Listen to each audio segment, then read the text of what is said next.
Yes, we are live. Important new book co-written by my guest today. You've got to go get it. I'm very excited to be talking to one of the smartest guys out there, leading technologists, rewiring democracy, how AI will transform our politics, government, and citizenship. Welcome back, Bruce Schneier. It's been way too long. It's great to see you. Congrats on this book. Hey, thank you. It's nice being here. Should I be scared or should I be looking forward to the future? Right? I mean, both. This is a transformative technology. There's a lot of good. There's a lot of bad. I mean, if I was going to give you one, advice in that, it's not about the tech. It's about the people. So if you're scared of the people, be scared of the people with the tech. If you like the people, you're going to like the people with the tech. It's not a great answer, but it's what I got. Well, if I like the people in tech and if I like the people in AI, my guess is they change and they sell out and I stop liking them. Yeah, but it's less that. It's the people wielding it. So, right. So we're writing about AI and democracy. And the question is, like, does this help democracy? Or does it make democracy worse? It could do both. If the people in the democracy use the technology to make things more equitable, to help the democracy prosper, then it's great. If they use it, in a more offensive way, then it hurts democracy. So it's less the tech companies, because you're right, they're going to sell out. I mean, this is the system we're in, and more the individuals using it. We have a lot of great examples of people using AI to make democracy better. We've also got examples of people using AI to make democracy worse. In some ways, technology levels the playing field. Certainly has in media. Everybody has access to a camera, a microphone, and a platform to position themselves on. And if you're good or whatever it might be, does that same kind of rule affect AI in terms of its effect on democracy? They can use it, the power brokers, but so can the public. So that's interesting. It's not as clean cut as that, right? Mass market technology levels the playing field. Right? Cameras were important, but when cameras cost $100,000, you needed a studio to use them. When they became cheaper, when I can get like a camera, a microphone, a ring light, which I don't have right now, you can tell, but suddenly I'm on par with, a network. So if access to the technology is democratized, if it's available to everybody, then yes, there's a whole lot of leveling that happens. But if it's gatekeeping, right, if it is available to the powerful, to the rich, then it becomes something that worsens the power dynamic. So let me give an example. We think about attorneys using AI. Right? There's been a lot of stories about them AIs making up cases and inventing precedent, but there's a lot of really good use cases for AI in the legal profession. Enormous amount of startups. So here's the question: if an AI acts like a good attorney, that democratizes access to justice to a lot of people that can't afford it.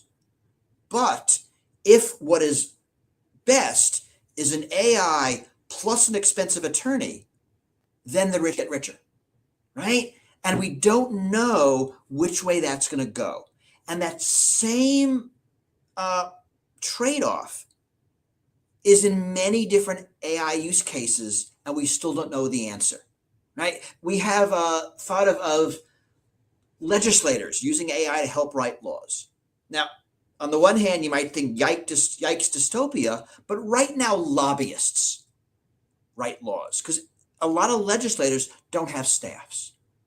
A neutral AI is better than a partisan lobbyist. But, right, if there's suddenly this expensive gatekeeping AI system, then it's harder. Now, in that, the government of France is actually working on an AI for its legislators to give everybody access to it. So there's a country that's trying to think about this. So the book, Rewiring Democracy, starts I'm going to hold it up so you can all see it. There it It's is. not Look a at real this. book. This is a galley, but that's There what's you going go. to Technology. look. That's even better. I put it up on the screen, and I'll put a link in there. Everybody's, it's fascinating. Of course, Bruce is a fascinating, super smart guy, and he's been on the case for a long time. It opens with this quite, I don't know, striking claim that AI is going to change our democracy. We talk about AI for all kinds of reasons. You mentioned the legal profession, which corresponds obviously with legislative writing laws, but also obviously healthcare, everything. It changes everything. But why are you thinking about how AI will reshape democratic systems? Give me some examples. All right. So the book has 5 parts. Let me do it from top down. Yep. Talk about politics. I mean, AI in elections, and not just misinformation, but things like AI helping with messaging, with get out the vote campaigns, and all the things it'll do there. We talk about government. I mentioned AI's writing laws, helping draft bills, helping figure out how bills interact. There's actually an AI that is working in Chile doing that exact thing because that's required by Chilean law. AI is figuring out how bills interact with each other.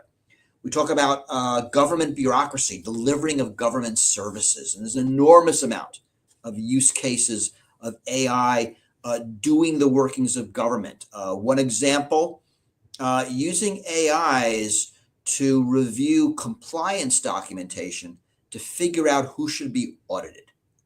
There's a really interesting research on environmental plants that, the normal way we do it is we audit at random, or a human spends a lot of time looking and figuring it out. And AI can do that pretty quickly and direct humans like, here's where you should go. Here are the environmental plants you should audit where you're likely to find violations. So a lot of use cases there. And then we lastly talk about citizenship, right? AI in organizing, in helping voters figure out what they should support and how, helping them organize, reach consensus. Some really interesting uses of AI in unions to help them organize, and lots of interesting work there. So we're looking at all sort of the broad gamut of government, and we're seeing a lot of places where these technologies change. Now, notice that I was not talking about large language models for a lot of this. Right. I mean, and it's real important for everybody to understand the difference. Just in case people don't know what large language models, that's what a lot of people are familiar with, like Chat GPT and everything. Right. So this is important, right? So chatbots are not AI. Chatbots are one particular AI. A lot of the AI applications we look at are not chatbots. So they're not things that spout lies and misinformation and become Nazi and misogynistic, anti-Semitic text producers. They are the different sorts of AI. Some of it, are chatbots. If you're using an AI to draft legislation, it's a chatbot. But so I think it's a good application. So here's the story. Puerto Alegre, Brazil, a couple of years ago, the first law written by an AI was passed. A legislator wanted to write some law about water meters and turned to a chatbot, put in a prompt, got text for a law, read it, liked it, submitted it to the chamber. It was debated. It was voted on. It was passed unchanged. Like, this is perfect. The AI produces a draft. It goes into a human process. The humans do their human thing, and it becomes law. Right? I mean, this sounds like a great win. The AI is not writing the law. The AI is drafting a bill, and the human could have done it. It might have taken a few hours. If it was a bigger bill, it might have hired a lobbyist or gotten a lobbyist if you don't hire a lobbyist. So, as long as the AI fits in the human process, I tend to think it's okay. If you say so. Let's dial it back and be a little bit more broad in terms of the threat that AI poses democracy, and of course the hope. What are the biggest opportunities? Threat first, bad news first, sir. All right. So AI, like a lot of technologies, magnifies power. And so, the same technology that can be used to make the tax code fairer by finding tax cheats can be used to weaponize the tax code by finding a pretense to audit the person who's against you, right? The same technology in the hands of different humans does different things. And that's true across the board, right? The same AI that can write a piece of legislation that is fair, that is just, that humans debate, can also be used to surreptitiously insert a loophole that doesn't become apparent until the law is passed. And the same AI that a judge can use to help figure out a difficult case can be used by a judge to push an agenda. Right? The same things are good and bad. I mean, about using an AI to figure out which environmental plant to audit. And again, when you think about that, we can use that to make these plants better, or we can use that to punish the industry. It seems that, like everything else, regulation matters a great deal. And what little I've understood here is that there's a battle between the private interest creating AI and the government where the AI is created. And there's a battle around regulation. Some countries want regulation, some countries don't want regulation. Isn't the AI both as pernicious or as good as the regulations made to guard it? I mean, 100% true, right? Europe, the EU, is doing a lot in terms of AI regulation. The EU AI Act, I mean, it's got good, it's got bad. They're freaking trying. In the US, California has a bunch of AI regulations. They're like 20% of the nation's economy. So what California does matters. I mean, I like a lot of big tech. We learned the problems of no regulation looking at social media.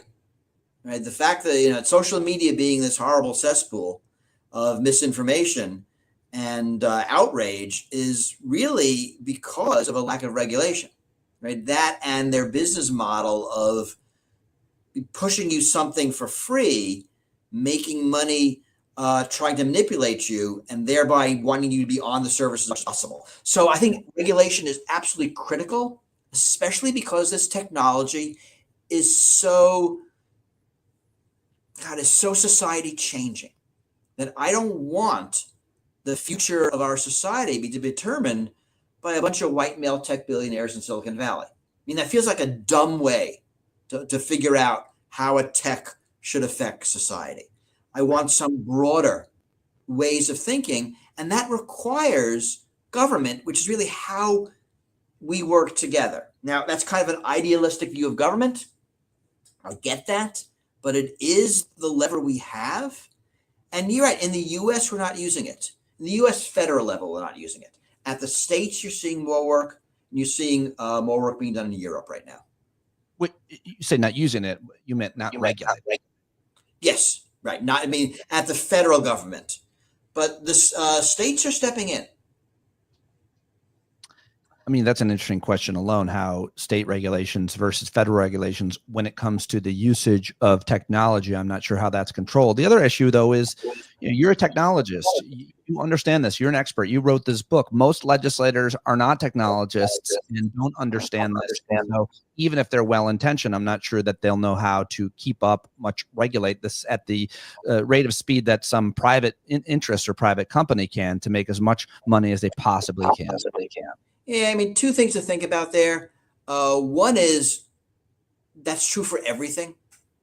We expect our legislators to legislate about nuclear power and medicine, right? And foreign policy and the tax code and labor law and tech, right? And they're not experts in any of that. And, we manage. What we do is we give legislators staffs, and that's supposed to have where the expertise is. I mean, I get that fails in all sorts of ways, but that's the way we have to work. We will not hire a legislator that is an expert in avionics and airplane safety and drug safety. It's just not going to happen. So that's one. We have to figure that out. And the second thing is, I think what's more important is you mentioned the speed. You're right. We are living in a world, not just in tech and everywhere, where the speed of innovation outpaces the speed of government. So we need more agility. Traditionally, where there is agility is not in the legislatures and not even in the courts. It's in the executive agencies, right? It's in the FDA, it's in the FAA, it's in the DOT, right? It's in the agencies that can be more nimble. Now that is being gutted in the United States. Right? The repealing of the Chevron deference, where agencies had a lot of power to interpret and deal with specifics. So we have to fix that. That is definitely a problem. But these are issues bigger than AI and bigger than tech. We can talk about the problems of democracy right now, and they're legion, and these are some of them, but they're bigger than this issue.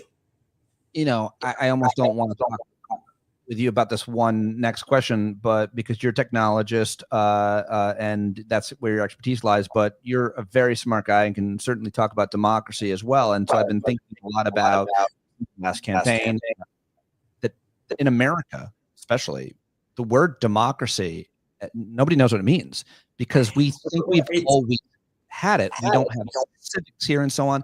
And so when you talk about wanting to, this whole idea of rewiring democracy and AI's role, and I think it's super important, but I also think it's important to talk about incentive.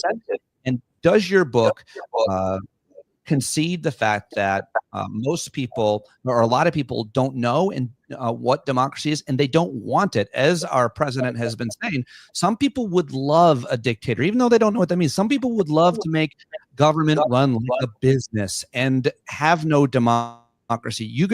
I'm going to end crime alone. Here's how I'm going to do it. I'm going to change the regulations around environmental standards, and I don't care about what Congress says, what the judicial, the other two branches. What do you say? What is just your argument in terms of the incentive that Americans particularly have and understanding Americans particularly have about what democracy is or was? So there's a lot there, and you're right. I think the lack of civics education is a problem. I think history, the arc of time is working against us. It was easy to know what democracy was when communism was the bugaboo, when you were in opposition to the Soviet Union. Right? It hasn't been true since the 80s. And a lot of younger people don't know what that means and don't know why dictatorships are bad. To people in my generation, Soviet Union meant gulags and food shortages, and to kids these days, it meant free housing and free healthcare, right? And so it's very different. So I think there's a lot going on. I don't think that we as technologists can solve that problem. It's a messaging problem. It is definitely a generational problem. I worry about it a lot. I don't think AI either helps or hurts here, but I don't want to minimize it. If we lose democracy in the United States, it's going to be because the people don't realize how valuable it is. They'll remember once it's gone, but then it's now too late. So yes, quite a lot here, and it's a kind of a scary time to be talking about this. In a lot of ways, this book is written for a democracy, not for a failing democracy, right? Yeah. It kind of assumes that you want democracy and here's how to make it better. You don't want democracy, you don't want to make it better. I got other books for you to read. Talk about how it gets used in the court systems, how AI can play a better role, a more robust role in court systems for, what are the potential benefits there for important cases that affect, I talk about all the time with lawyers and legal experts and con law experts. And obviously I talk about, generally speaking, cases that affect millions of people or the entire planet in terms of environmental. What's the advantage there? So what we're seeing is AI being used by different people right now. So lawyers will use it to write briefs. There's been a lot of bad examples of that, but also good, to help search documents, found in discovery, to find evidence, to search precedent. Right? And there's a lot of legal startups building software to do this. And it's going to get better. It's going to get more accurate. We've seen judges use it both to help write decisions. We saw a judge use a chatbot to help interpret the plain meaning of a term. Kind of interesting. So these are all acting as assistants. We have to worry about accuracy. We have to worry about fairness. The early examples of using AI to set bail was horribly racist. That's going to get better. So it is turning out to be an assistive tool in many areas. A couple of things that are interesting here. One is if it's being used by a person, whether it's a lawyer or a judge, all that matters is that they like it. Right? A judge hires law clerks who are biased in terms of their biases. So they're going to use an AI that's biased with their biases. No difference. If it's being used to set bail, then the fairness matters to all of us. So the use case matters there. One of the things we talk about, and this is still science fiction, is using AI to help interpret the law. Been a lot of research on this. I've seen leaderboards of how good they are, and a couple of things. One is they give the AI a law and then a set of facts, how to interpret the law to the facts. The other is to give it a bunch of facts and ask it what laws apply. It's better at the first and the second. It's getting better at the second. And these are all ways to help automate justice. I imagine AI being used as adjudicator. So let's say we're business partners. If we have a disagreement, we go to court. That's hard. That's expensive. That's annoying. We could decide that we're going to use an AI adjudicator. That if we have a disagreement, we both talk to the AI, it produces a ruling. Now, if you think about that, that'll happen in minutes. We might be able to do that 4 times a day. It suddenly means, like when we're together, it's like our parents are there constantly moderating between fights. Now, is that good or bad for society? I don't know. But I think about the automation, right? The speed and scale, if it's good, gives more people access to justice. Because right now in the U.S., justice is a have and have not problem. You have an expensive attorney, or you have a court-appointed attorney that does a mediocre job because they're overworked. Now, can AI help there? That'd be great if it could. Will it help? It's a different question, and we don't know.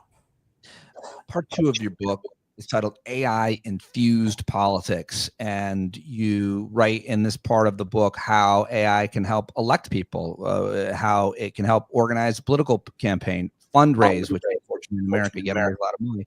And then it talks about being a politician, which we touched on shortly, about conducting polls. Talk to me a little bit about, because to me, that's where democracy matters more than anything else. I've worked on a whole bunch of campaigns over the past years, and I've interviewed, obviously, lots of people running for office. I thought about running for office for a minute myself. Maybe if there was more AI, I would have done things differently. Although unless that AI was going to convince my ex-wife to let me go, I don't think it would have changed anything, Bruce. But talk to us about AI-infused politics. So this is actually interesting. So we see the real value at the local level. So I don't know what kind of office you're thinking of running for, but if it wasn't U.S. Congress, you probably had zero budget. It was probably just you and maybe a couple of friends and 3 or 4 supporters. Now, that's hard. It's hard to create campaign literature. It's hard to go door knocking. It's hard to figure out who your supporters are. It's hard to figure out how your potential donors are. There are startups, AI startups, that do all of these things. And the idea is, the promise is that it allows more people to run for office. So I know of an AI startup that helps people with filing, all the documents you have to file to run for office. I know of one that helps connect between candidates and donors. It's called Atlas. It's a former Harvard student is running it. Quiller AI helps with messaging. And these are all targeted not at president, not at senator, at city council. And there, I want there to be more people running for office. So there, it's going to level the playing field. So that, I think, is awesome. You also mentioned AI polling. This is kind of interesting. There's a bunch of startups trying to do AI assisted polls. Now, I say that, and a lot of people hearing me are going to go, oh God, what do you mean the AI is going to be used instead of people? It's actually not like that. Right now, today, you need to know there's an enormous amount of math between me asking random voters questions and the results you see. And that math tries to take into account demographics and the people we couldn't call and who wouldn't answer. It's a credible amount of math. That's why one of the reasons polls are so varied. Different companies use different math. This is basically more math between human answers and the poll results. And I actually done some research on this. I have a couple of papers where AI can do a pretty good job of simulating voters and answering questions. Now, the downside is they're not as accurate. The upside is you can ask an AI literally a million questions. You could ask an AI questions you wouldn't dare ask a human. What if I change my position on climate change, right? You'd never ask that question because it's too dangerous. You can ask an AI those questions. The research is largely coming out of not politics, but product research, using AI simulated humans to test products. Of course, companies use actual humans and focus groups, but they can convene a million AI humans and get a lot more data. So the future is going to be this mixture of humans and math, just like it is today, but the math will be more AI in the future. I think that has a lot of promise. How does AI, you read about this in part 6. I'm impressed you know the parts. I can barely remember the parts. Well, I mean, I'm having a hard time because you guys use Roman numerals, which is wildly unnecessary. But in part, for the parts, the chapters are in Arabic numerals. The parts are in Roman numerals. But it says part VI, and it really VI 6. This must be generational. I learned Roman numerals in elementary school. Yeah. What else did you learn? Cursive? It's not needed, Bruce. I learned cursive. I did. 4th grade. How does my question in this part though is about watchdogs? I like to interview over the years government watchdogs like CREW, CREW. How does AI help us, or how can AI be a watchdog? So I'll give you one example: the Human Rights Data Analysis Group, HRDAG. So they have built an AI that basically ingests police reports and produces patterns of police violence. I've seen it deployed in Chicago, in Louisiana, and in California, probably others. Those are the 3 I know about. And it's phenomenal, right? It is producing data that, humans could do, but we don't have enough humans. And so here's an example of an AI being a citizen watchdog. Another example, California again, there's a group called Cal Matters. And what this group does is it ingests into an AI every public utterance an elected official makes. Their floor speeches, their fundraising emails, their tweets, everything. Matches it up with who's funding them and how they're voting. And then anybody, can go onto the Cal Matters website and research it. Now that, again, right, it's nothing a human can't do. But that is too big a problem. We don't have enough humans. So what AI is doing here is saving time and allowing us to analyze this enormous corpus of data for good. So here, those are examples of AIs helping us as citizens be watchdogs on government. Last question. I'm going to hopefully do part 2 with you when I'm done with your amazing book. We're talking to Bruce Schneier, who's one of the most respected cybersecurity technologists in the country. He's now up in Canada at Musk University. Normally you're at Harvard, apparently. So it's the Munk School. They get mad if you don't like that. The Munk School, and Munk is some rich Canadian guy at the University of Toronto. Sorry? I apologize to everybody at the Munk School. I just said Right. So the University of Toronto. And I'm here for the academic year. So I just got here a few days ago. I'm in my brand new office with not a lot of stuff on the bookshelves, but we're going to help fix that. And I'll be here fall and spring semester. Hopefully AI can help you. At the Harvard Kennedy School. AI can help you decorate those bookcases with more of your work. I hope. It's true. I could produce like AI books, and I got to think about that. My question, just as a general one, because whenever we talk about AI, a lot of people, talk about life and that stuff, which is fine and interesting and important. But I like to talk about the economic things. Do you have a general feeling right now, whether it comes, whether it's, you talk about it in the book and it relates to rewiring democracy, or just in general about economics, about the future economy and how many jobs AI replaces?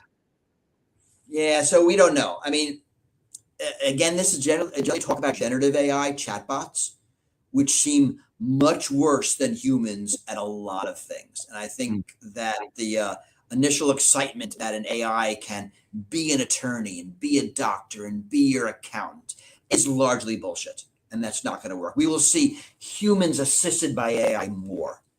So we don't know, but it changes very fast. And I mean, chess is a good example, right? We had many years of humans being better than computers at chess. Then we saw a computer beat the world champion human, but what was best was the mixed team of human and AI, which were able to beat both the best humans and the best AIs. Now, a few years ago, the best AI now beats those mixed teams. Now, forever into the future, right? AIs are better at chess. That's going to be the progression. The thing we don't know is that progression going to be months, years, decades, or centuries. We truly don't know. I don't think there'll be as much job displacement as the companies would like. I mean, I get that you want to replace humans with AIs that you don't have to pay and never take a potty break, but probably not going to happen anytime soon. I think it will happen eventually, because eventually is a long time, but it's going to be very specific in applications. But I don't know. Nobody knows. We don't know. I like that answer. I really like the answer, I don't know, which you said a few times, because it shows how I know, right? It's important. I think that's an important thing to say when you don't know. And a lot of people will come on who, fashion themselves experts and tell you exactly how it is, because an audience or the human, spirit wants certainty. But the truth is we don't know. And I think it's really important to say that when it's the truth. And we don't know it even for LLMs. And so we're seeing LLMs get better, but the amount they're getting better is slowing down. So we have two possibilities. One is we've kind of seen the LLM trick. They're good at chatting. They make mistakes. This is what they do. It's not going to get much better. The other is, as we give it more data, we give it more compute, we give it more energy, it'll get even better. We don't know which one of those are true. And the AI experts, the scientists, are split. They don't know either. A lot of this is emergent properties. We don't know until we actually do it. The latest OpenAI model wasn't as impressive incrementally as we expected. Is that because we're getting to a point of diminishing returns? Or is there going to be some, breakthrough in science? Certainly there will be. That will make this even better. Will that happen soon? In a decade? 2 decades? No idea. Bruce, you've done it again. This book is fascinating. You're fascinating. I really appreciate you joining me today. I've learned a lot in reading and prepping, and of course, talking to you today. I hope people will go get the book, and I'll hope to get to talk to Bruce again very soon when he's done with his first round of interviews, because I'll be done with them. It's so important. So much. I cannot thank you enough. Good luck up there in Canada. Good place to be. And I hope to talk to you again soon. Until winter happens, I know. Yeah, right. We'll right. All right. Thanks much. Thanks, Bruce. Don't go anywhere. I'll say bye to you in a second. I just want to say bye to everybody and let you know that at 4 p.m. today, I'll be talking to Iowa State Senator. My friend Zach Walz, the Iowa Senate just flipped. Democrats have the majority, huge. And then 5 o'clock, Dr. Rob Davidson, who is a healthcare activist, ER doctor out in Michigan, will join us to talk about everything happening at CDC and HHS. We talk to smart people here about important issues. That's what Bruce was. And I appreciate everybody joining us live. And I hope that you will go get Bruce's book right now. I'll talk to you later. Bye.